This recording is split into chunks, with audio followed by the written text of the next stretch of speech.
Hello everyone, तो आज हम क्या करने वाले हैं? अगला टॉपिक है हेनरीज लॉ। इस चैप्टर को मैंने शुरुआत में भी बताया था, हमने 3 पार्ट्स में डिवाइड किया है। सबसे पहले हम पढ़ेंगे लिक्विड के अंदर गैस, जिसमें हम पढ़ने वाले हैं हेनरीज लॉ। लिक्विड के अंदर लिक्विड, जिसमें हम पढ़ेंगे राउल्ट्स लॉ। और लिक्विड के अंदर सॉलिड, जिसके अंदर हम पढ़ेंगे कॉलिगेटिव प्रॉपर्टीज। तो आज हेनरीज लॉ करेंगे। फटाफट से आप पर्पल वाले हार्ट्स बना दो और बताओ कि कल तक कोई डाउट तो नहीं था। अब हेनरी ने क्या कहा? हेनरी ने कहा तुम जितना प्रेशर लगाओगे ना उतनी सॉल्युबिलिटी बढ़ेगी। बहुत छोटी सी बात है, लो इसको फॉर्मूले में लिख देते हैं। मोल फ्रैक्शन, देखो P is directly proportional to solubility. अपन ने सॉल्युबिलिटी को डिफाइन करा मोल फ्रैक्शन से। तो हमने बोला ये x a के डायरेक्टली प्रोपोर्शनल है, और हेनरी ने बोला भाई देखो मैंने लॉ दिया है तो मैं अपना नाम बताऊंगा, और KH x से हो गया। तो mole fraction is directly proportional to partial pressure. Ma'am ये पार्शियल प्रेशर क्या होता है? पार्शियल मतलब कमेंट बॉक्स ना चलता रहे, बस फटाफट से बोलो, पर्पल हार्ट्स बनाओ और आंसर करते चलो। पार्शियल मतलब थोड़ा, पार्शियल मतलब थोड़ा। तो अगर थोड़ा सा प्रेशर होता है, अगर तुमने एक कमरे में गैसेस ली, ठीक है, बहुत सारी गैसेस हैं, ऑक्सीजन है, नाइट्रोजन है, ऐसे बहुत सारी गैसेस हैं। अगर वो जो गैसेस तुमने ली उनको सबको निकाल दो और अलग अलग लो। सपोज करो यहाँ पे A B C 3 गैस थी, तुमने किसी कंडीशन में A को अलग कर दिया, B को अलग कर दिया, C को अलग कर दिया, तो pressure of individual gas is called partial pressure of this gas A, B and C. Partial pressure is pressure of individual gas. The partial pressure of gas in vapor phase is proportional to mole fraction of the gas in solution and is expressed as P is equals to KHX. Easy. चलो अगला, अगर मैं आपसे pressure के units बोलूं तो units होती है ATM, bar, pascal, mmHg and many more. ATM क्या है? अब ये एक ATM, देखो ATM छोटा है, पहले आता है, इसमें 1.01 101 325 बार होते हैं, 1.01325. एक बार में 10 की पावर 5 पास्कल होते हैं. तो और एक ATM में 101,325 पास्कल होते हैं. एक ATM में 760 mmHg होते हैं. पर इस सब की आपको जरूरत नहीं है, जिस चीज में आपसे यूनिट्स पूछी हैं उसमें बता देना. जो P है वो KHX के बराबर है, बोलो हाँ या ना. देखो आराम से देखो, बोलो हाँ या ना. P is equals to KHX है. अगर P की यूनिट ATM में है, ये तो यूनिट लेस है, तो K की यूनिट क्या होगी? जल्दी बोलो, K की यूनिट क्या होगी? मैं बताऊं? मैम KH की यूनिट प्रेशर वाली ही होगी. जो भी प्रेशर की यूनिट लोगे वो pH की यूनिट ले लोगे, KH की ले लोगे. सिंपल. Henrys constant. अब ये डायरेक्टली प्रोपोर्शनल है, इधर मैंने मोल फ्रैक्शन लिए, मोल फ्रैक्शन बढ़ा रहे हैं, प्रेशर बढ़ता जा रहा है. सिंपल, बढ़ता जा रहा है. सिंपल. देखो देखो देखो, कूल. डायरेक्टली प्रोपोर्शनल, अगर x को 0 लेंगे तो प्रेशर उसका 0 हो जाएगा, 1 लोगे तो पूरा हो जाएगा. अब मैंने बोला KH को सॉल्युबिलिटी से कैसे डिफाइन करें? आ जाओ. देखो pressure equals to KHX. Pressure अगर मैं कांस्टेंट कर दूं तो KH इनवर्सली प्रोपोर्शनल है सॉल्युबिलिटी के. इसको बढ़ाएंगे घट जाएगा, इसको घटाने पे मोल फ्रैक्शन कम, सॉल्युबिलिटी कम, KH ज्यादा. देख सकते हो तुम यहाँ से. जैसे हीलियम की बात करें तो हीलियम का KH कितना है? 144.97. हाइड्रोजन का कम, ज्यादा ज्यादा ज्यादा कम, मतलब ऐसे अलग अलग है. जिसका KH जितना ज्यादा उसकी सॉल्युबिलिटी लीस्ट होती है, उसकी सॉल्युबिलिटी सबसे कम होती है. कोई प्रॉब्लम? आराम से देखो. तो मैं यहां से कहूंगी KH is inversely proportional to solubility. कोई बुरा तो नहीं मानेगा? किसी की जिंदगी में कोई दुख, दर्द, परेशानी तो नहीं आएंगी अगर मैं ये वाली बात कह दूंगी? बोलो नहीं आएंगी मैम. अगर यहां तक बात समझ आ गई है तो मैं आगे बढ़ती हूँ. बनाओ जल्दी से. आ गई यहां तक? डन. ओके एवरीवन, चलो नेक्स्ट. हमने बोला मैम क्वेश्चन करते हैं एक, बस हो गया, और कुछ था नहीं. अब मैं तुम्हें एक्सप्लेन करती हूँ क्वेश्चन करना. N2 गैस को ना हमने पानी में डाला है, and how many millimoles. Question moles पूछे, हाउ मेनी मोल्स, मिलीमोल्स पूछे एक्चुअली में. Would dissolve in 1 litre of water. Water कितना दे रखा है अपन को? 1 litre. assume that N2 exerts a pressure of N2 gas कितना दे रखा है 0.987 बार. Given that Henry is constant. अब यूनिट्स देखो, units, be aware of unit. सबसे पहले मैंने गिवन लिखा, कन्वर्ट द यूनिट्स. किलो बार को बार में कैसे बदलूं भाई, कैसे बदलूं? 76.48 इंटू 10 की पावर 3 बार हो जाएगा. फॉर्मूला तो मैम ने एक ही सिखाया है, अभी लगा देते हैं. प्रेशर इज इक्वल्स टू के H x N2, pressure of N2. जो जो गिवन है put, write down given, unit conversion, formula, substitute. Pressure of N2 is 0.987. के एच क्या दे रखा है, डिवाइड कर देती हूँ, 76.48. यहां से अपन के पास number of mole fraction of N2 आ जाएगा. सॉल्व कर सकते हो, आराम से करो. कोई जल्दी है, किसी की शादी में जाना है? नहीं ना. पॉज करो, अभी पॉज इट करो, कोई नहीं. डिवाइड करेंगे, ठीक है. एक्स N2 जो होता है वो होता है number of moles of N2 upon number of moles of N2 plus H2. अब यहाँ पे तुम्हारी मर्जी है कि तुम्हें N2 नेग्लेक्ट करना है, क्योंकि जब गैस की बात करते हैं ना, वो गैस बड़ा कम होता है. जो गैस डलती है किसी भी चीज में वो बहुत ही कम डलती है. तो मैं इसको ऐसे नेग्लेक्ट कर दूं, मेरा काम आसान हो जाएगा. तो 0.987 divided by 76.48. Number of moles of N2 निकाल लें, इंटू 10 की पावर 3 तो रह गया है ना. शुक्रिया, याद दिला दिया करो यार. Number of moles of H2O कैसे निकलेंगे? तो तुम्हें पता होना चाहिए H2O का 1 लीटर मतलब 1000 ml और डेंसिटी क्योंकि 1 होती है तो 1 ml इक्वल्स टू 1 ग्राम होता है. तो ये हो जाएगा 1000 ग्राम. समझे? नहीं समझे? 1000 ग्राम डिवाइड बाय 18 तो ये हो जाएगा 55.5. डिवाइड करो इसको. भाई मैम को तो आता है ना, मैम इंटेलिजेंट है, तुम कर लो, कोई नहीं, याद कर लिया करो. तुम भी इंटेलिजेंट हो या नहीं हो बताओ. पॉज करो आराम से, अगर कहीं अटक रहे हो तो. इसको 55.55 से मल्टीप्लाई कर देंगे, number of moles of N2 आ जाएंगे. मिली मोल्स निकालने के लिए 1000 से डिवाइड कर देना. सिंपल, देख लो, देखो देखो देखो, आराम से देखो. मिली मोल्स के लिए 1000 से मल्टीप्लाई कर देना. 1000 कैंसिल हो जाएगा. इसको सॉल्व कर number of moles of N2 आ जाएंगे. सॉल्व करो और आंसर दो, आंसर दो, पॉज करके आराम से, कोई जल्दबाजी नहीं. आगे बढ़ते हैं. अब क्या हुआ, हेनरीज लॉ के एप्लीकेशन क्या होते हैं? हेनरीज लॉ कहाँ काम आता है? तो तुम्हें पता है, जैसे कोल्ड ड्रिंक पी तुमने, कोल्ड ड्रिंक के ढक्कन को खोल के रख दिया तुमने, तो खोल के रखने पे क्या होगा, धीरे धीरे गैस उड़ जाती है, टेस्ट खत्म हो जाता है उसका. तो जो कोल्ड ड्रिंक की बॉटल्स हैं, CO2 को अगर सॉफ्ट ड्रिंक्स में उसको ज्यादा डिसॉल्व करना है तो it is sealed under high pressure. बहुत प्रेशर के अंदर सील करते हैं इसको. तो ये तो पहला एप्लीकेशन था. अब क्या हुआ, कुछ स्कूबा डाइवर्स थे, उन्होंने सोचा मजे करने जाते हैं, पानी के अंदर स्कूबा डाइविंग करने जाते हैं. बेचारों की जिंदगी झंड हो गई. अब ऑक्सीजन टैंक लेके जाते हैं. अब प्योर ऑक्सीजन हम नहीं लेके जा सकते, बताओ क्यों? कमेंट बॉक्स में जवाब देना है कि कब हम प्योर ऑक्सीजन क्यों नहीं लेके जा सकते. चलो अब हमें, चलो मैं बता देती हूँ. सपोज मैंने प्योर ऑक्सीजन लिया 100%, ऑक्सीजन अंदर जाते ही हमारे पास ऑक्सीजन का भरमार हो जाएगा. CO2 निकल नहीं पा रही है. सोचो अगर ट्रैफिक में लोग, मेट्रो है, लोग अंदर जाते जाए, बाहर कोई निकल ही नहीं रहा है, तो जाम हो जाएगा? नहीं, जितना अंदर जा रहा है उतना ही बाहर आना चाहिए सामान. तो O2 हम प्योर नहीं ले सकते, तो हमें ना एयर की कॉम्पोजिशन लेनी होती है. तो अब एयर में क्या है, 70% नाइट्रोजन और बची हुई एयर है, बचे हुए ऑक्सीजन है. तो स्कूबा डाइवर्स के अंदर जो ये वो होता है, अभी देखो नाइट्रोजन ना मेरे ब्लड में डिसॉल्व नहीं हो रहा है क्या? नाइट्रोजन तो बड़ा रिएक्टिव नहीं होता है, कुछ नुकसान ही नहीं करता है. पर जब हम पानी के अंदर जाएंगे वहां प्रेशर बढ़ेगा. प्रेशर बढ़ेगा तो जो N2 पहले डिसॉल्व नहीं हो रहा था, अब प्रेशर बढ़ने से वो डिसॉल्व होने लगेगा. तब तक तो ठीक है, कुछ नहीं है. पर अब हम जब बाहर आने लगे, हम जब वापस आने लगे, तो क्या होगा? जब हम वापस आने लगे तो हमें पता लगा कि वो जो N2 हमारे ब्लड में चला गया था वो बाहर निकल रहा है.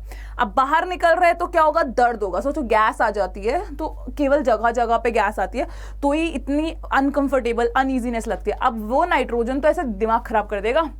It leads to a very painful situation called bends. क्या कहते हैं उनको? कमेंट बॉक्स, क्या कहते हैं उनको? Bends.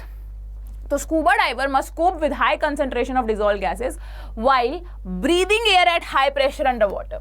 Increase pressure increases the solubility of atmospheric gases, nitrogen dissolve हो गई है।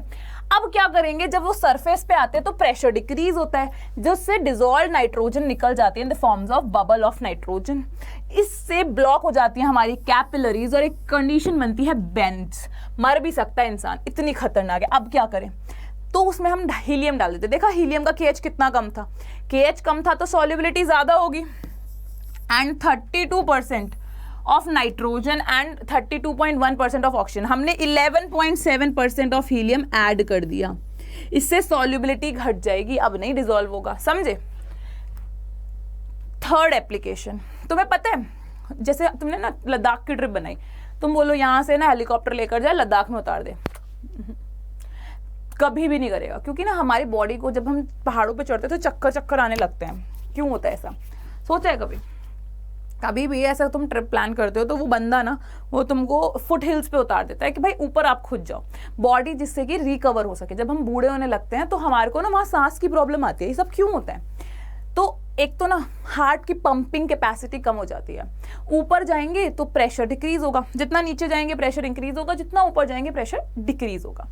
अब हम पहाड़ों पे जा रहे हैं, पहाड़ों पे गए, पहाड़ों पे जाते जाते प्रेशर हो गया डिक्रीज, अब क्या करें? अब बॉडी में ऑक्सीजन कम होने लगा, कमी तो होने लगेगा। तो अगर तो हम एक्टिव है, हमारे ब्लड में है ताकत, तो ब्लड पंप करेगा और ऑक्सीजन पूरी कर लेगा। बट अगर तुम्हारा हार्ट ढंग से काम नहीं करता है तो क्या होता है, हाई ऑल्टीट्यूड पे पार्शियल प्रेशर कम हो जाता है। इससे क्या होगा, लो कंसंट्रेशन हो जाएगी ब्लड में। तो जो हाई ऑल्टीट्यूड पे रहते हैं इसलिए ना वो छोटे भी होते हैं थोड़े, क्योंकि जिससे कि पूरी बॉडी में इजीली जा सके क्या, ऑक्सीजन। तो क्लाइंबर्स को क्या होता है, जितना ऊंचा जाओगे ना वहां पे सोचने समझने की ताकत खत्म हो जाएगी, क्योंकि ऑक्सीजन चाहिए ब्रेन को। एनॉक्सिया एक कंडीशन होती है, चक्कर आते हैं, अनकॉन्शियसनेस, बहुत सारी प्रॉब्लम्स आती हैं। डन, मजा आया इतना सुन के? हार्ट्स बना दो और मेरे को फटाफट बताओ हीलियम की कंसंट्रेशन क्या ली थी हमने, जल्दी बताओ बताओ बताओ। क्वेश्चन है, 5 सेकंड दे रही हूँ, आराम से पढ़ो फिर मैं बताती हूँ। आराम से पहले गिवन लिखो, देखो 4 step 5 step, given, unit conversion, formula, substitute, calculate, बस है ना। कैलकुलेट के बाद रिपोर्ट योर आंसर करें। पढ़ लिया क्वेश्चन? एक गैस थी, देखो बकवास कर रहे हैं स्टार्टिंग में, H2S एक गैस थी, इसकी बहुत गंदी स्मेल होती है, तो ये गटर वटर है ना, वहां से H2S की स्मेल आती है, कोई काम की बात नहीं है। ये बोल रहे हैं if the solubility of is STP, देखो पहले तो ना ये टर्म समझो, जहां पर भी ये टर्म STP लिखा है, स्टैंडर्ड टेम्परेचर प्रेशर, छुपा के बातें दे रखी हैं। टेम्परेचर फिक्स कर रखा है 273 केल्विन और प्रेशर कर रखा है 1 बार। अगर कहीं पे छुपा हुआ STP दिख जाए तो ये चीजें फिक्स कर लो। तो मतलब हमें ना यहाँ पे छुपा के प्रेशर दे रखा है 1 बार, ऊपर से ये क्या दे रखा है 0.195 m। जब ना कभी कुछ समझ नहीं आ रहा होता है ना, तो तुम ऐसा सोचा करो, m किसकी यूनिट है, यूनिट्स पहचाना करो। m यूनिट होती है मोलैलिटी की। किसकी यूनिट होती है? मोलैलिटी। किसकी? Molality. Calculate Henry's law constant. Ma'am नहीं आता, नहीं आता, आता है नहीं आता। मैंने एक ही फॉर्मूला कराया, P is equals to KHX। कोई कराया कुछ नहीं। प्रेशर दे रखा है 1, KH पूछा है, X से डिवाइड कर दो। अब X कहाँ से आए?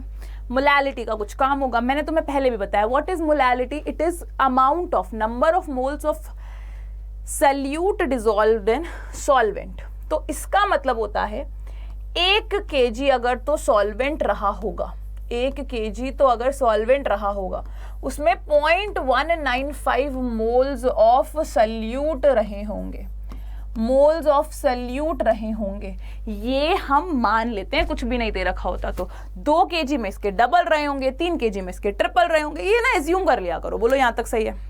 ये एज्यूम कर लेते। जैसे परसेंट दे रखा होता तो 100 एज्यूम करा, पर मिलियन में 10 की पावर 6 एज्यूम करा। ये एजम्पशंस रहते हैं। तो अगर मोलैरिटी दे रखा होता तो इसे 1 लीटर मान लेती मैं। 1 kg मतलब 1000 ग्राम, अभी समझाया था 1000 ग्राम। चलो आओ जरा, तो बच्चों यहां से इसके नंबर ऑफ मोल्स कितने आ जाएंगे? इसके नंबर ऑफ मोल्स आ जाएंगे 1000 बाय 18, दैट इज 55.5। और इसके कितने आ जाएंगे? इसके तो गिवन है, नहीं पुट कर सकते यहां पे। तो यहां से x क्या आ जाएगा? Number of moles of solute upon number of moles of solute plus solvent. देख लो, पुट इट हेयर। बताओ यार, मतलब तुम्हें ऐसा लगता है जिंदगी में ना सारी प्रॉब्लम तुम्हारी जिंदगी में क्या मुश्किल थी? आराम से देखो और बताओ क्या मुश्किल थी। 0.195। मैं कुछ भी सॉल्व इसलिए नहीं कर रही हूँ क्योंकि कैलकुलेटर आपके पास है। एनसीईआरटी की कैलकुलेशन होती है थोड़ी गंदी गंदी सी, थोड़ी मुश्किल मुश्किल सी, तो कर लो आराम से। मेरा काम तुम्हें मैथ्स सिखाना नहीं, केमिस्ट्री सिखाना है। मैथ्स भी वो सिखा दूंगी जो काम की है। पर अभी बताओ यहां तक डन है? आराम से देख के बोलो। देखो देखो देखो, आराम से देखो, इजी ना। चलो एक क्वेश्चन और।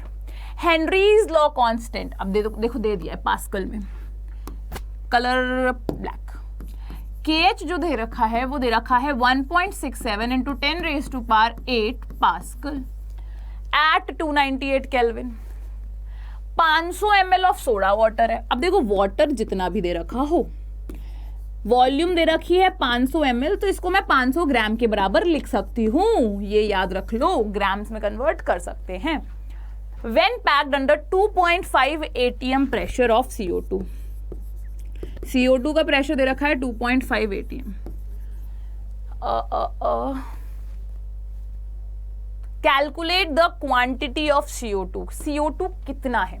फॉर्मूला तो यार अपन ने एक ही करा है, P is equals to KHX, number of moles of CO2 upon number of moles of CO2 plus H2O। चलो लेट्स डू इट। प्रेशर कितना? 2.5, KH कितना? 1. अच्छा प्रॉब्लम है पास्कल और ATM, देख रहे हो प्रॉब्लम।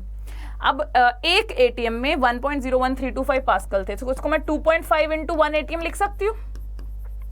लिख सकती हूँ कि नहीं? Convert the units, convert the units, convert the units. तो it will be 2.5 into 10⁻1.01325 into 10⁵ pascal. Put it here, put it here. कितना आएगा? 1.67 इंटू 10⁸8 और ये हो जाएगा इंटू 101325। अब दोनों तरफ पास्कल हो गया है, देख लो आराम से। दोनों तरफ क्या हो गया है? अब दोनों तरफ पास्कल हो गया है। Cool, done, okay. चलो लेट्स डू इट। आगे बढ़ू। इतना हो गया। Number of moles of N2 given mass upon molar mass whole divide by. यार इतना गंदा ना, मैं गंदगी यहाँ मचा ही नहीं रही, नहीं मचा रहे भाई, नहीं, नो नो नो, नहीं मचाते, बिल्कुल नहीं, साफ सुथरा, एकदम एकदम साफ। इधर देखो, इधर देखो, इधर रखो कोने में।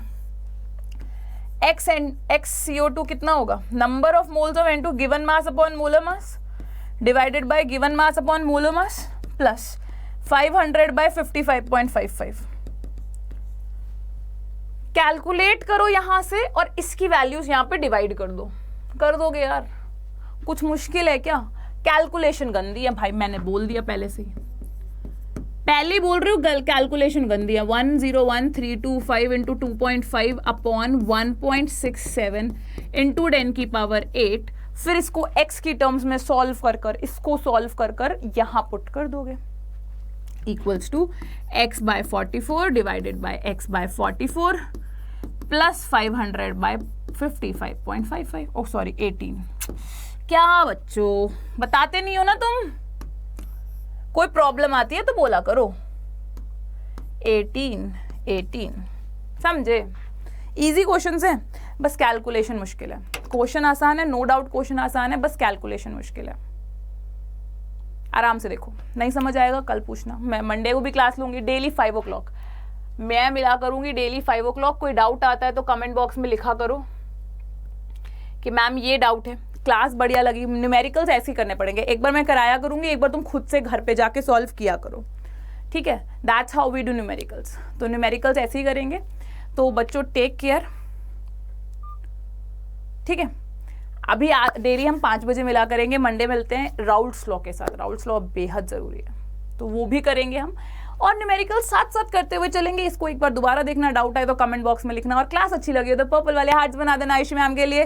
Take care everyone, bye bye. हमेशा हंसते रहो, हमेशा मुस्कुराते रहो, खूब सारी पढ़ाई करते रहो।